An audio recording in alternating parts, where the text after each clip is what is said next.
35년간 새벽 4시 40분이면 어김없이 눈을 떴습니다. 알람보다 정확한 건 제 생체 시계였죠. 65의 나이에도 반죽을 치대는 손은 여전했습니다. 남편은 4년 전 교통사고로 의식을 잃은 채 요양원에 누워 있었어요. 한 달에 180만 원씩 나가는 병원비, 그걸 감당하려면 하루도 쉴 수 없었습니다. 그래도 버틸 수 있었던 건 딸 유진과 손자 때문이었어요. 유진은 3년 전 이혼하고 아이를 데리고 집으로 돌아왔습니다. 전 남편의 빚 보증을 서줬다가 전 재산을 날렸다더군요. 이유는 묻지 않았어요. 그저 손자 도시락을 매일 새벽 싸고 유진이 늦게 들어오는 날이면 따뜻한 국을 끓여놨습니다. 그런데 1년 전부터 이상한 일들이 시작됐어요. 유진이 새 남자를 만난다고 했을 때였습니다.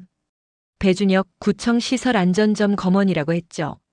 처음 만난 날 그 사람은 제 빵집 천장을 유심히 보더니 이렇게 말했어요. 어머님, 저 배선 위험합니다. 언제 불이 나도 이상하지 않아요. 그게 시작이었습니다. 친절한 얼굴 뒤에 숨겨진 치밀하게 계산된 살인 계획의 시작이었다는 걸 그땐 몰랐죠. 준혁은 첫인상부터 남달랐어요. 말수는 적었지만 행동 하나하나가 세심했습니다. 유진을 데리러 올 때마다 빵집 구석구석을 살폈고 낡은 가스밸브를 보면 고개를 가로저었죠. 두 번째 만났을 때는 전기 점검표를 들고 왔어요. 어머님, 이거 제가 무료로 봐드릴게요. 혹시 모를 사고 방지하려면 점검이 필수거든요. 거절할 이유가 없었습니다. 오히려 고마웠죠. 내 딸을 생각해서 장모한테까지 신경 쓰는 사람이라니 얼마나 다행인가 싶었어요.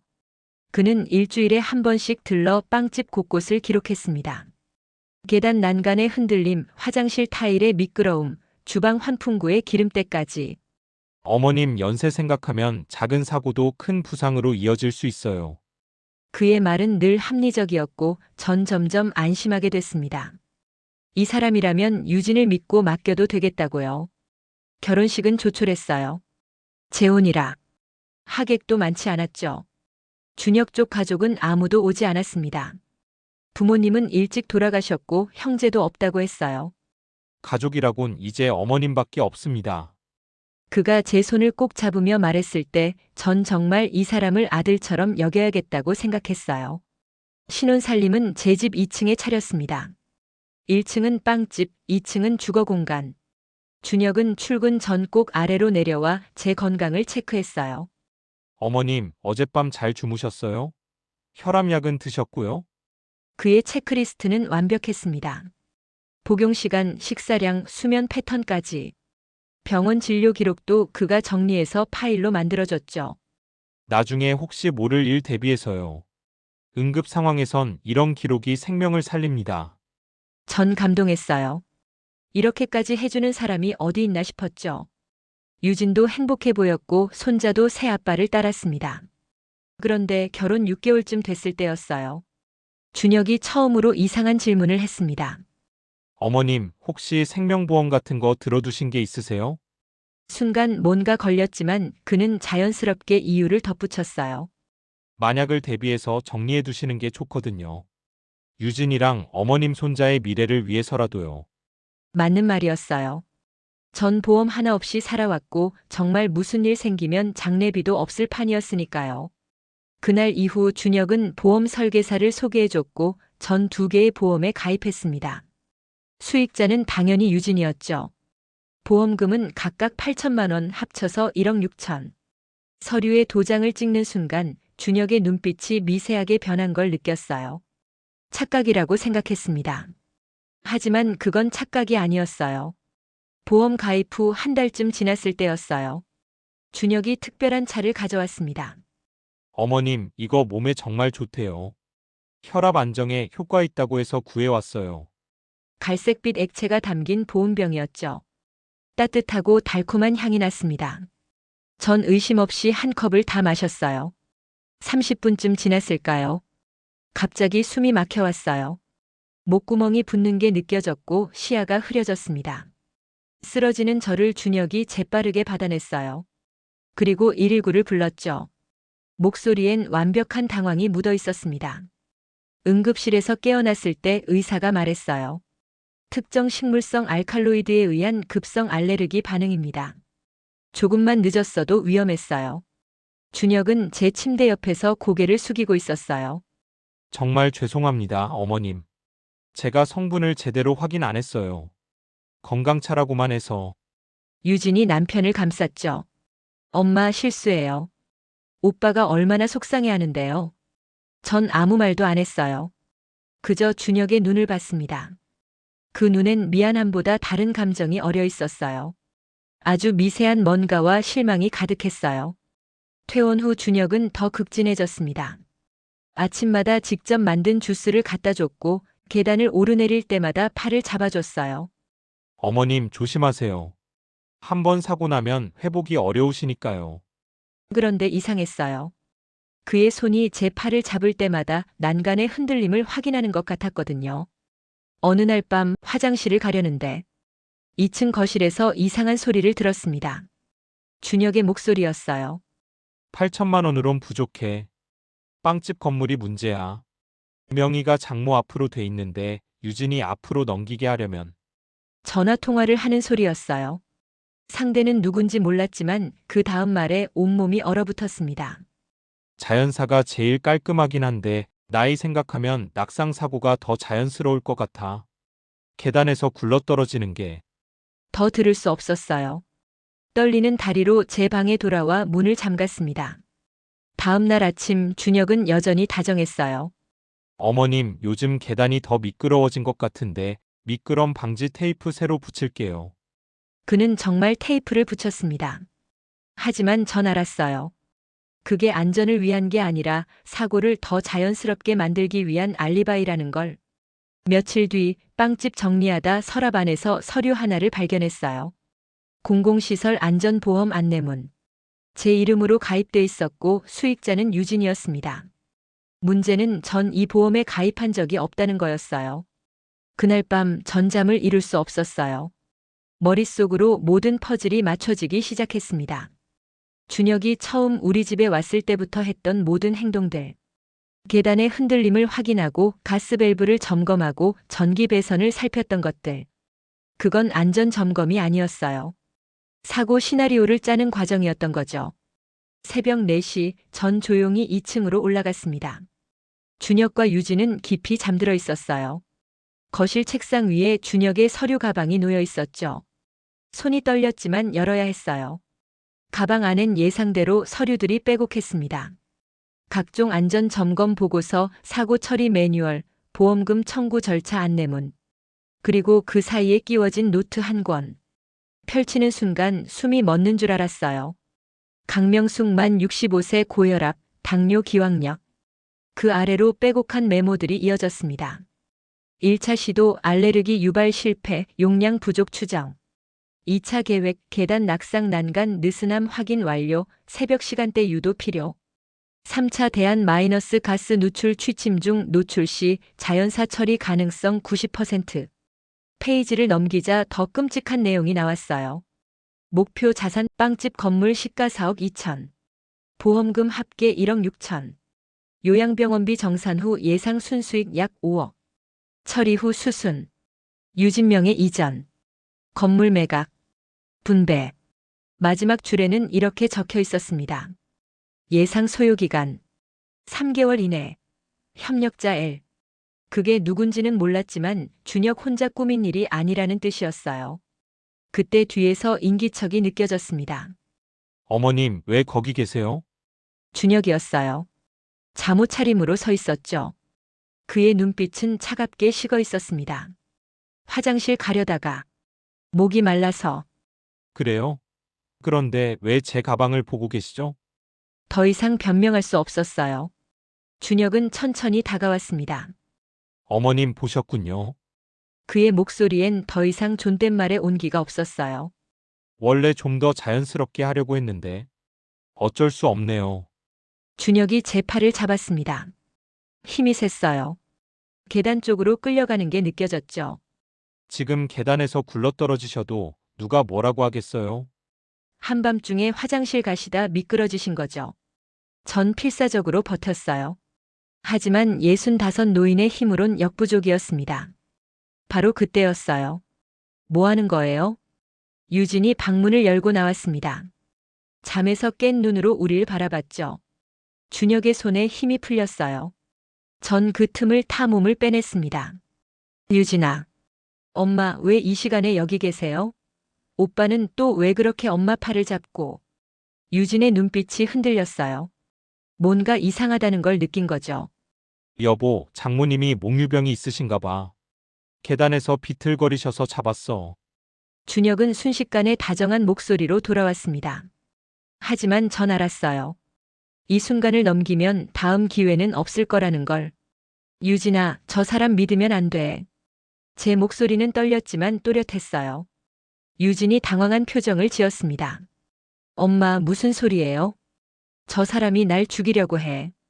보험금 타려고. 순간 정적이 흘렀어요. 준혁은 깊은 한숨을 쉬었습니다.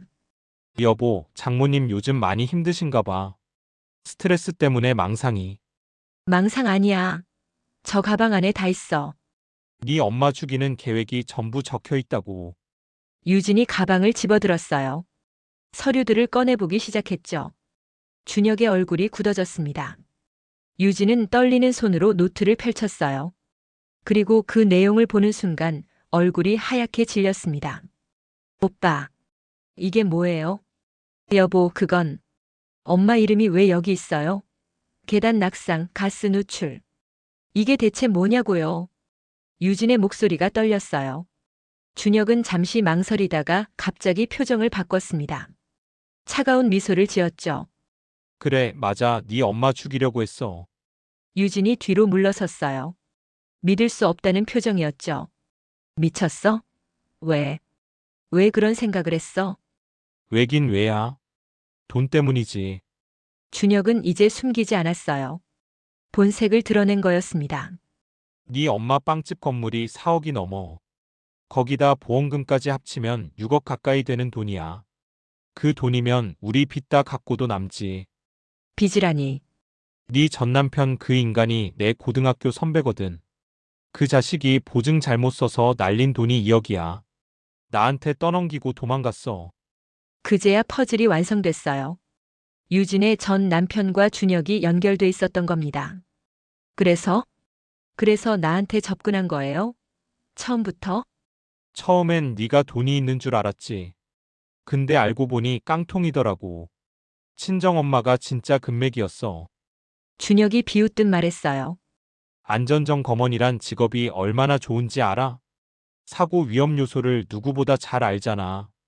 그걸 막는 게 아니라 이용하면 되는 거야. 완벽한 사고사를 만들 수 있지. 전 온몸이 떨렸어요. 이 사람이 지금까지 몇 명을 이렇게. 너 전에도 이런 짓을 한 거지. 준혁은 대답하지 않았습니다. 하지만 그 침묵이 답이었어요. 유진이 휴대폰을 꺼냈어요. 경찰 부를 거예요. 그러지 마. 준혁의 목소리가 낮아졌습니다. 위협적으로 변했죠. 전화하는 순간 네 아들이 어떻게 되는지 모를 거야. 유진의 손이 멈췄어요. 감히 어떻게 내 아들을. 각오는 해야지. 네가 날 신고하면 난 잃을 게 없어. 어차피 인생 끝이니까. 그 전에 하나쯤은 데리고 가야지. 그 순간 제가 움직였어요. 준혁의 뒤통수를 빵집 진열대에 있던 밀대로 내리쳤습니다. 쿵. 준혁이 비틀거렸어요. 예상치 못한 공격이었죠. 유진아, 지금 당장 전화해. 유진이 119와 112에 동시 신고를 했습니다. 준혁은 머리를 부여잡고 일어서려 했지만 전 다시 한번 내리쳤어요. 이번엔 쓰러졌습니다. 엄마? 괜찮아. 엄마는 괜찮아. 하지만 괜찮지 않았어요. 온몸이 떨렸고 심장이 터질 것 같았습니다. 10분 후 경찰이 도착했어요. 준혁은 의식을 잃은 채 연행됐고 저희는 경찰서로 갔습니다. 그곳에서 충격적인 사실을 알게 됐어요. 배준혁, 그는 이미 경찰 수배 대상이었습니다. 경찰서 조사실. 형사가 파일을 펼쳐 보였습니다. 강명숙 씨, 배준혁은 3년 전부터 저희가 추적하던 연쇄보험 사기범입니다. 파일 안엔 여러 장의 사진이 있었어요. 모두 나이 든 여성들이었죠. 이분들이 전부 네. 확인된 것만 5명입니다. 모두 60대 이상 독거노인이거나 배우자를 잃은 여성들이었어요.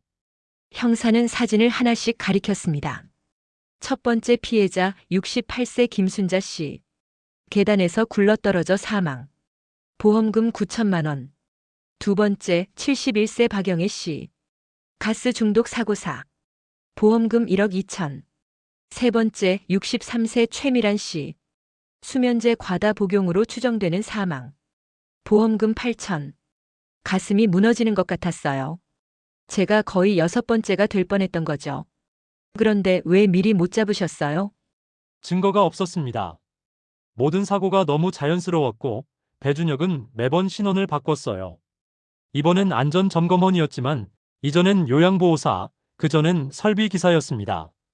항상 노인들 곁에 자연스럽게 접근할 수 있는 직업이었군요. 형사가 고개를 끄덕였어요. 그리고 매번 협력자가 있었습니다. 피해자의 가족 중 누군가를 포섭해서 공범으로 만들었죠. 제 심장이 철렁 내려앉았어요. 그럼 우리 유진이도? 아닙니다. 따님은 아무것도 몰랐어요. 오히려 이번엔 패턴이 달랐습니다. 형사가 다른 파일을 꺼냈어요. 협력자 L. 바로 강유진 씨의 전 남편 이상준입니다. 뭐라고요?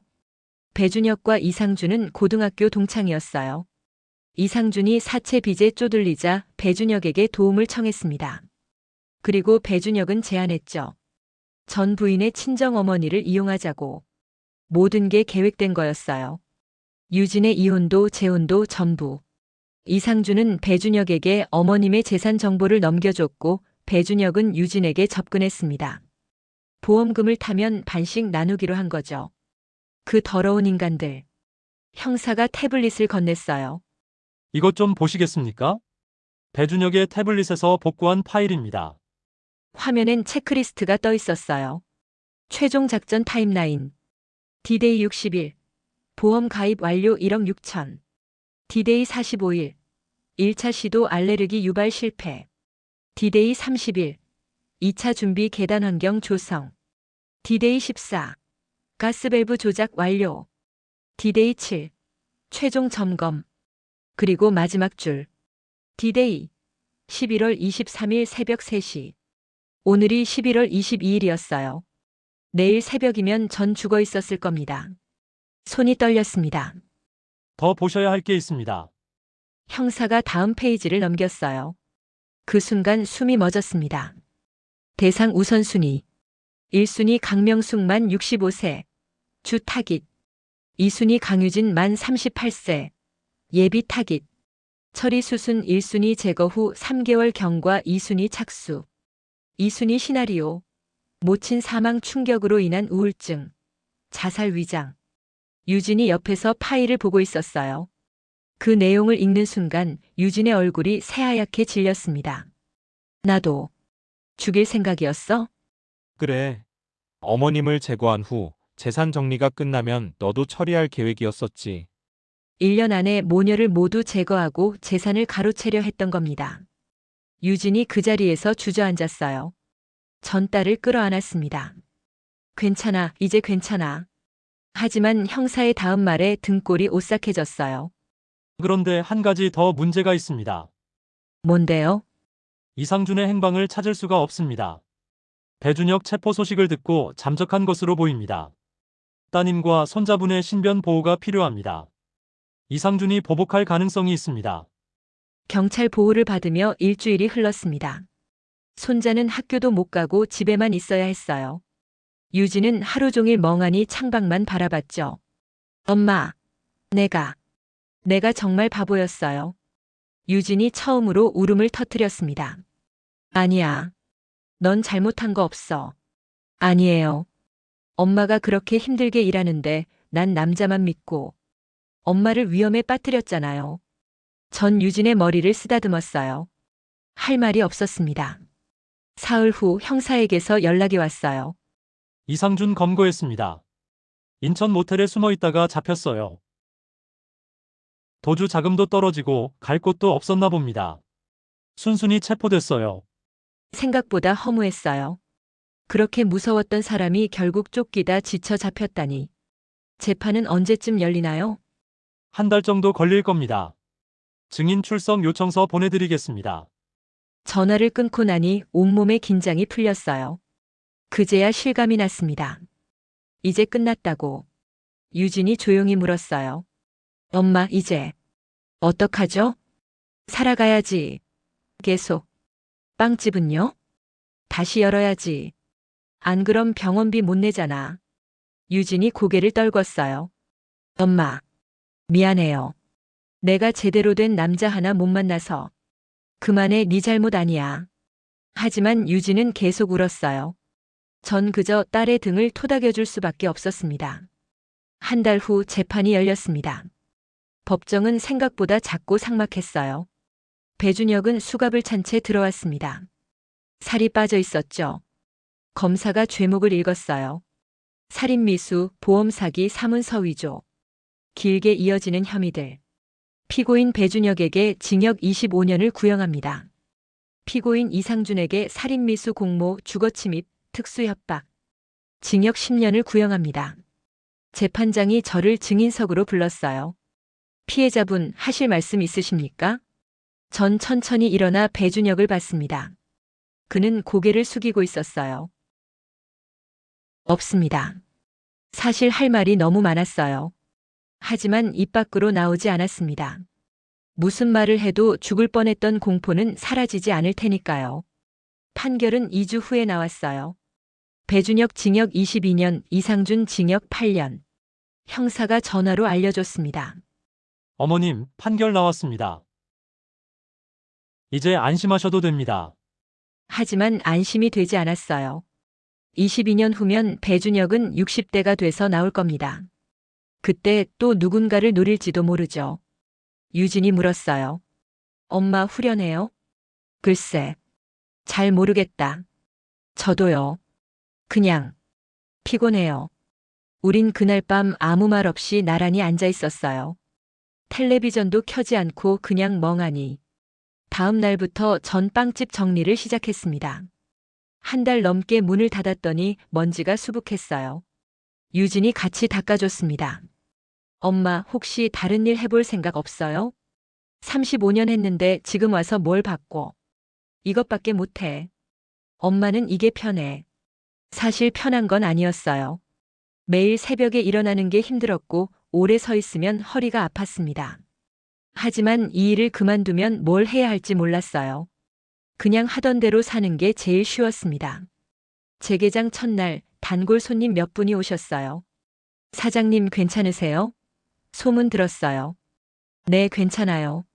아이고, 얼마나 무서우셨어요. 이제 괜찮습니다.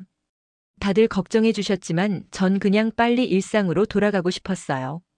그렇게 6개월이 지났습니다. 빵집은 예전처럼 돌아갔어요. 새벽 4시 40분에 일어나서 반죽 치대고 빵 굽고. 달라진 게 있다면 문단속을 2번씩 확인한다는 것, 그리고 낯선 사람이 오면 한 번 더 경계한다는 것 정도였어요. 유진은 파트타임 일을 시작했습니다. 동네 마트 계산대였죠. 엄마, 제가 벌어서 병원비 보탤게요. 아니야, 넌 우리 손자 키워야지. 그게 더 중요해. 엄마 혼자 다 짊어지면 안 되잖아요. 유진이도 많이 변한 것 같았어요. 예전처럼 의지하려 들지 않았습니다. 오히려 저를 챙기려 했죠. 어느 날 저녁 유진이 조심스럽게 물었어요. 엄마, 아직도 그때 생각나요? 가끔. 한 번씩? 아직도 무서워요? 응. 지금도 무서워. 전 거짓말하지 않았어요. 밤마다 준혁이 계단으로 저를 밀어내는 꿈을 꿨거든요. 엄마, 제 잘못이에요. 제가 남자 보는 눈이 없어서. 그만해, 이제 그 얘기 하지 말자, 유진아. 전 딸의 손을 잡았어요. 엄마는 네가 자책하는 게 제일 싫어. 넌 속은 거야, 네 잘못이 아니라고. 유진이 고개를 끄덕였지만 눈가는 여전히 붉었어요. 그날 밤 전 요양원에 있는 남편을 찾아갔습니다. 오랜만이었어요. 여보, 나야. 남편은 여전히 누워 있었어요. 눈도 뜨지 못했죠. 우리 딸이. 힘든 일이 있었어. 근데 나도 잘 이겨냈고 우리 딸도 씩씩해졌어. 간호사가 말했어요. 남편의 상태는 나아질 가망이 없다고. 이대로 몇 년 더 갈 수도 있다고. 그래도 괜찮아. 아직 당신은 살아있으니까. 집으로 돌아오는 길 문득 생각했어요. 준혁이 노렸던 건 남편의 병원비였구나. 그게 끝나면 제가 가진 돈이 전부 남을 테니까. 결국 남편이 살아있는 게 저를 지켜준 셈이었어요. 아이러니했습니다. 몇 달 후 동네 복지관에서 연락이 왔어요. 어르신, 노인 범죄 예방 교육 한번 와주실 수 있으세요? 경험담 들려주시면 좋을 것 같아서요. 처음엔 거절하려 했어요. 떠올리고 싶지 않았거든요. 하지만 담당자가 이렇게 말했습니다. 요즘 비슷한 수법이 많이 늘었어요. 어르신 이야기가 누군가를 살릴 수도 있어요. 결국 갔습니다. 복지관 강당엔 20명 정도의 어르신이 앉아 계셨어요. 저는 죽을 뻔했었습니다. 사위한테요. 제 목소리는 떨렸어요. 하지만 계속 말했습니다. 보험 얘기 먼저 꺼내는 사람, 재산 물어보는 사람, 너무 친절한 사람. 조심하세요. 한 할머니가 손을 들었어요. 그럼 아무도 믿으면 안 되는 거예요? 아니요. 그냥 조심하라는 거예요. 확인하고 의심하고. 교육이 끝나고 한 할아버지가 다가왔어요. 사장님, 저도 비슷한 일 겪었어요. 조카가. 그분도 사기를 당할 뻔했다고 했어요. 다행히 은행 직원이 이상하게 여겨 막았다고. 우리 같은 늙은이들 호구로 보는 거예요. 맞아요. 둘이 한참 얘기했어요. 서로의 상처를 나누니 조금은 가벼워지는 것 같았습니다. 집으로 돌아오는 길 빵집 앞에 낯선 남자가 서 있었어요. 순간 심장이 철렁했습니다. 어머님, 강명숙 씨 맞으시죠? 누구세요? 아, 죄송합니다. 저 건너편 부동산 직원인데요. 혹시 이 건물 파실 생각? 없어요. 아, 그래도 시세는 알아두시는 게. 필요 없어요. 안 팔아요. 남자는 명함을 두고 갔어요. 전 그 명함을 구겨 쓰레기통에 버렸습니다. 이제 누가 먼저 말 걸어오면 본능적으로 경계하게 됐어요. 친절이 의심스럽고 호의가 무서웠습니다. 유진이 물었어요. 엄마, 평생 이렇게 살아야 해요? 아무도 안 믿고? 모르겠다. 정답은 없었어요. 그냥 하루하루 조심하며 사는 수밖에. 1년이 지났습니다. 빵집은 여전히 돌아가고 전 여전히 새벽 4시 40분에 일어나요. 가끔 악몽을 꾸지만 예전보단 덜합니다. 유진은 정규직으로 전환됐고 손자는 중학생이 됐어요. 남편은 여전히 요양원에 있고 전 한 달에 한 번씩 찾아갑니다. 준혁과 상주는 감옥에 있겠죠. 언젠가 나오겠지만 그땐 또 그때 생각하기로 했어요. 극적이지도 특별하지도 않은 그냥 살아남은 사람의 평범한 하루. 그걸로 충분합니다. 오늘도 새벽 4시 30분. 알람보다 먼저 눈을 뜹니다. 반죽을 치대는 손은 늙었지만 여전히 움직여요. 빵을 굽는 냄새가 가게 안을 채웁니다. 이게 제 삶이에요. 강명숙 씨는 지금도 그 빵집을 운영하고 계십니다. 새벽 4시 40분이면 어김없이 일어나 반죽을 치대고 단골 손님들과 인사를 나누며 하루를 시작하죠. 준혁과 상주는 현재 복역 중입니다. 하지만 명숙 씨는 말합니다. 그 사람들이 감옥에 있다고 해서 제 불안이 사라지진 않아요. 다만 오늘 하루를 살 뿐이죠. 이 사건 이후 유사한 수법의 범죄가 여러 건 적발됐습니다. 안전점검원, 요양보호사, 설비기사. 노인들 곁에 자연스럽게 접근할 수 있는 직업을 이용한 범죄들이었죠. 경찰 관계자는 이렇게 말했습니다. 보험 가입을 권유하거나 재산 관련 질문을 먼저 꺼내는 사람은 의심해봐야 합니다. 특히 지나치게 친절하거나 헌신적인 모습을 보일 때는 더욱 조심해야 합니다. 친절이 무기가 되고 신뢰가 덫이 되는 시대. 우리 부모님, 우리 이웃 어르신들은 안전하신가요? 오늘 이 영상이 누군가에게는 경고가 되고 누군가에게는 위로가 되길 바랍니다. 여러분의 구독과 좋아요는 이런 이야기를 더 많은 분들께 전하는 데 큰 힘이 됩니다. 알림 설정까지 해두시면 비슷한 실화 이야기를 놓치지 않고 보실 수 있습니다. 댓글로 여러분의 생각을 나눠주세요. 시청해주셔서 감사합니다.